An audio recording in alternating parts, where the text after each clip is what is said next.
Alright, so this is how I make my beard cream. Here's from the last batch. You can see if it comes out good at room temperature. It's kind of a little bit soft but a little bit firm. My recipe is loosely kind of started with some like hand cream recipes and stuff, and that I found on what is this website, theprairiehomestead.com. But I made a lot of changes to kind of slowly adapt it to how I like it. All the ingredients you can find on Amazon. Some like this beeswax is actually kind of expensive. It was a 2-pack, but I've been using the same pack for like 2 years now. So I mean, this stuff I haven't even broken into the second pack yet. Might today. So it lasts a long time. So when you figure how long it lasts versus you know how much you're getting, it's actually pretty cheap, or ends up being pretty cheap in all the batches you make.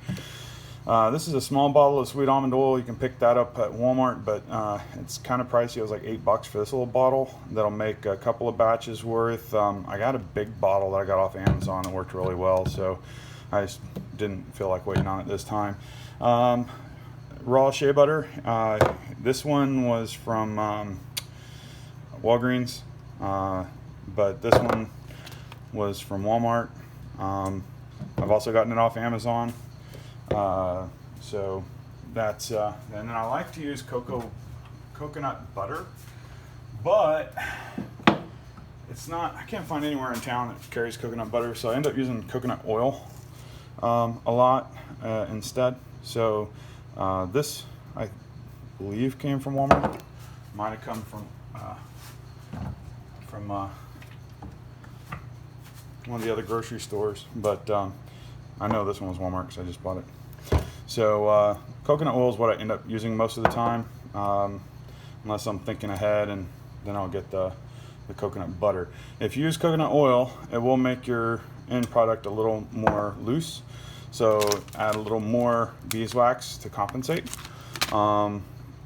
versus if you're using coconut butter, then you use a little less beeswax. And it's all kind of a dash of this, dash of that type thing. I'll give the recipe, but it's not exact. A lot depends on the temperature. I've also tried natural beeswax that I'd gotten from a friend that has their own bees. It's just remnants left in there. It's very different than using this this yellow beeswax from Amazon. This was a lot harder of a wax, so it ended up making my cream a little more firm. I ended up having to add a little more oil to kind of bring it down in thickness a little bit. Of course, if it's too thick, it's just hard to use as a cream. So some water going in this pot, and then kind of a double boil type thing like you would for candy or something, just to try to prevent any of my stuff from burning. Haven't ever had it burn. That's just figured that would work best, and it's always worked well for me, and so that's what I've always stuck with. And now I can't find a measuring cup, so I'm going to be doing a double batch here from my original recipe. My original recipe calls for a quarter cup of the shea butter plus, so actually it'd be an 1/8 cup each of my shea butter and coconut butter, and then 1/8 of a cup of the sweet almond oil, which I believe it's 2 tablespoons. So I'm going to double that. So actually I'm going to use half of this, because this is 4 ounces. An ounce is a tablespoon, right? I'm not sure. So we need about half of that. Good.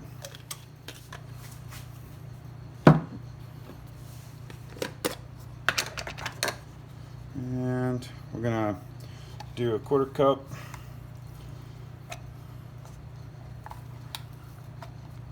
of the shea butter.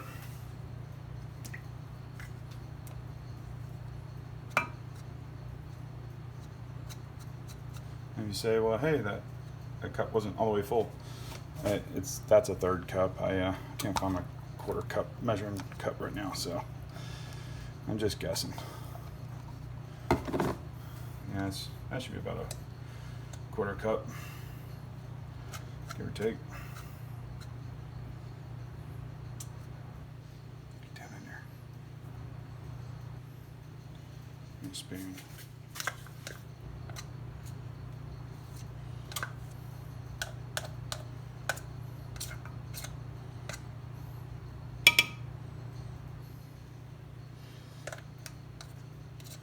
And if I can figure out how I'll put in the description all these measurements,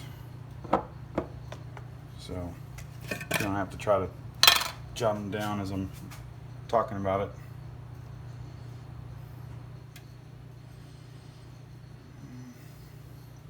it. Let's get a little bit more of this. Thought I was going to run out of that. So.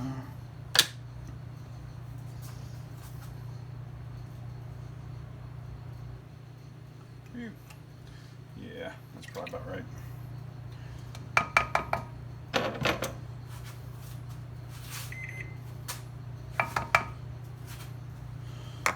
All right.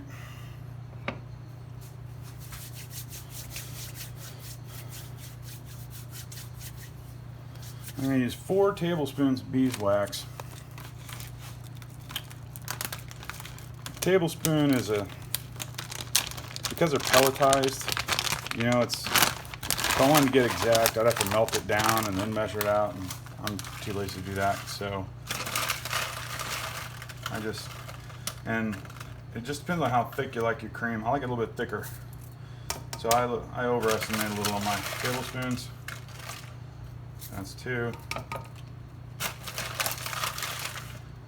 3,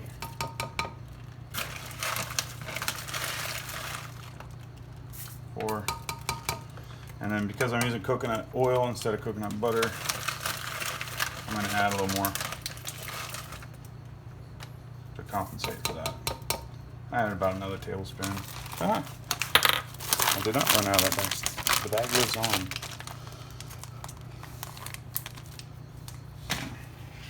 So these were, it was 2 1-pound sacks. Like I said, that first bag's lasted me a couple of years. So if you do buy some, one 1-pound sack is more than enough. Okay, so now I'm just gonna let it melt.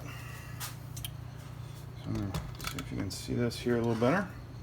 It's all in there, and we're just gonna stir it until it melts into one complete, you know, nothing floating, no chunks. I want all that to melt together, and it's not going to look like much. When you're looking at it, you're going to think, wow, it's going to make hardly any. But from what I found, it actually lasts quite a while. We're going to add some of the water from the pan into it towards the end, so that bulks it up some. And we beat it with a mixer, which kind of fluffs it with some air too. So it ends up actually coming out to be quite a bit. But I mean, if you're wanting to make a huge jug of it or something, by all means go for it. But I say this batch lasts me about 3 months, 2 or 3 months, and I use it almost every day. So it actually goes a long ways.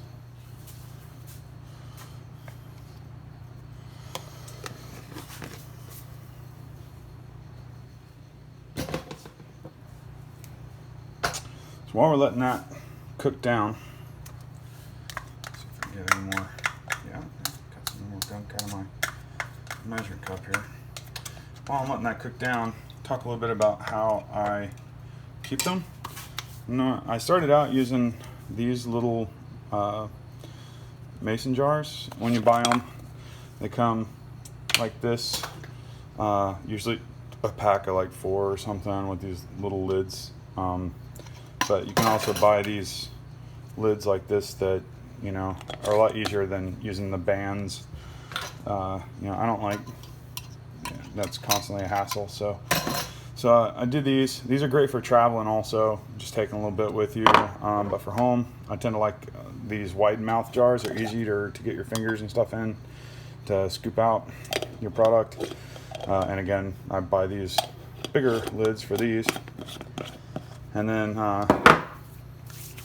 for this, for today, I got this one just because they're out of mason jars at Walmart. So got this guy. I think it should be good.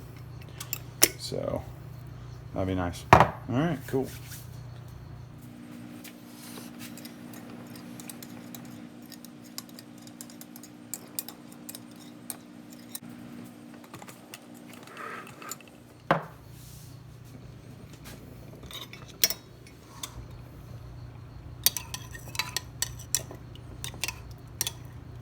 Last thing to melt would be those beeswax.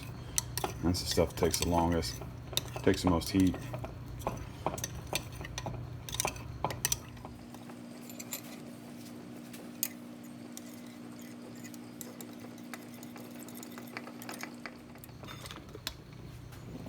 Alright, it's almost there. Let's see if this last little stir will get it. Oh yeah.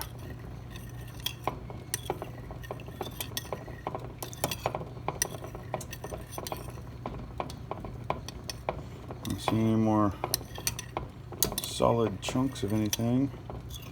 It's all mixed and dissolved.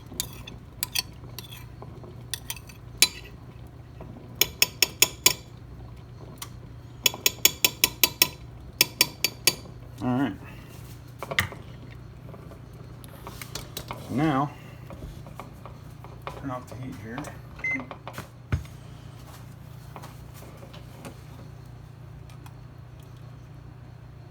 Okay. Now, I have to let it cool. So, what we're going to do is just let it sit. And what I'm looking for is for it to start turning back into like a wax on the outer edges along the rim. And then that tells me it's cool enough. And I'll add some water in from the pot. The reason I do that is when I originally started making the recipe, it didn't call for any water in it, but it was too oily. My beard felt oily, my hands felt oily, and I thought a little bit of water might help. Because I found what I would do is I'd get out of the shower, I'd add a little bit of oil to, or water to, I'd take a little bit of the cream and mix some water in to kind of make it less oily and before I put it in. So then I thought, well, I'm going to try adding some water to it while I'm making it. And it really made it better. It was a huge difference. So, because I don't want my beard to look like it's full of oil. I just want it to be soft, malleable, and not get tangled. So, added some water, and right before I beat it with the mixer, and my fear was it would separate in the container, and it didn't. I have put too much water in it before, and it does separate a little bit in the container, but not bad. It just looks like it's like it's sweating or something. A little bit of oil, a little bit of water on the edges, or beads of water on top. If you put too much water in, that's all. It's not bad. You can kind of mix it back in with your finger before you use it, or however, dump a little bit of the excess off if you end up having to do that. But it wasn't bad. So I'll mix a couple of tablespoons worth of that water in there, and then we'll beat it with the beater. But like I said, I'm going to wait until start to see some stuff solidify, and it actually does take a while. It'll take probably a good 20 minutes. The glass, especially if you're using glass, it retains a lot of the heat, and the oil retains a lot of heat, so it takes a long time for it to start coming back down. And then what we're going to do is add in some essential oils. So I bought this kit off Amazon. It's got like a bunch of different kinds in it. You can pick up some singles if you already know you only want, like, say, tea tree oil in it. You can pick that up at Walmart or Walgreens or something like that. But I kind of wanted a few different things. So this kit has like frankincense, which gives like a real earthy smell that I like. Lavender, because my wife likes lavender, so I put that in there. Things like that. But don't put it in now because it's hot, and actually your essential oils will evaporate out. It's basically like a diffuser right now. If you put the oils in, it'll just evaporate out. And I have put the oils in too early before, and there's almost no smell to it after it's all done, because all the oils evaporated out. So I wait until the very end when it's almost completely cooled down. Sometimes I'll beat it with a mixer a few different times. If it doesn't look like it's cool enough, I'll wait a little while and beat it again. I wait until the last beating to put my oils in because you know, it makes it last a lot longer. Okay, so I think I waited a little bit too long. Normally I do this before it gets to that point. Usually it's about half. Half of that is solidified and about half is still liquid. A little less, but it's been a little over half an hour and I was watching a movie, so lost track of time. But it's still, I put my finger in it, it feels pretty soft, so should still be able to blend it. So I'm going to take a couple of teaspoons of water here. A little bit more. There. And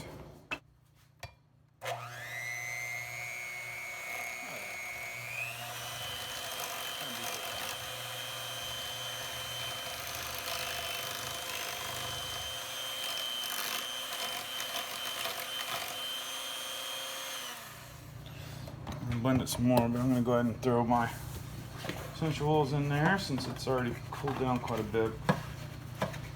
So I like to do 10 to 20 drops of tea tree oil.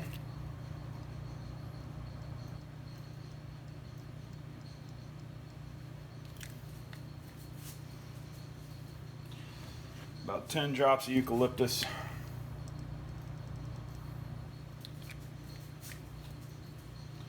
About 10 drops of lavender.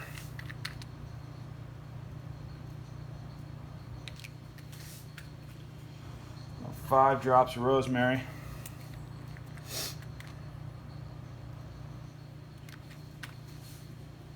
And about 5 drops of frankincense. Ooh. Or 10 or 20, however that ended up being. So, all right.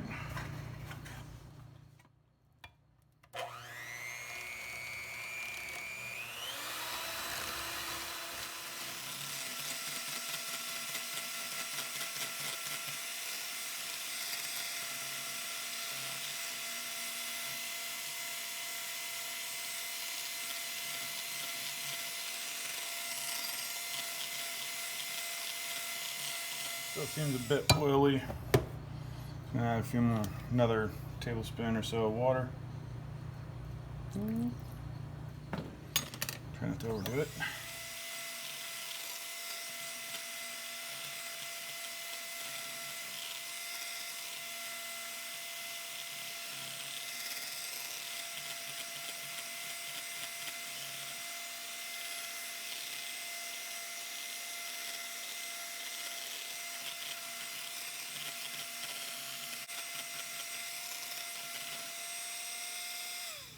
All right.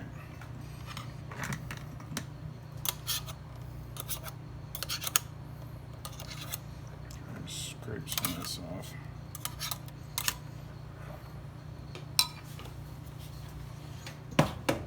Excuse me. Okay. There we go. So now, what I do is just pour them into my jars, and then what I like to do is stick them in the fridge overnight, just to help solidify. It helps prevent separation. Sometimes when I don't put them in the fridge, they do separate a little bit, the oil and water. So since I've been putting them in the fridge, letting them harden, and it's like gets hard as a rock when you do that. But then you pull it back out and stick it in your drawer with your beard stuff, wherever you keep it. It'll thaw out and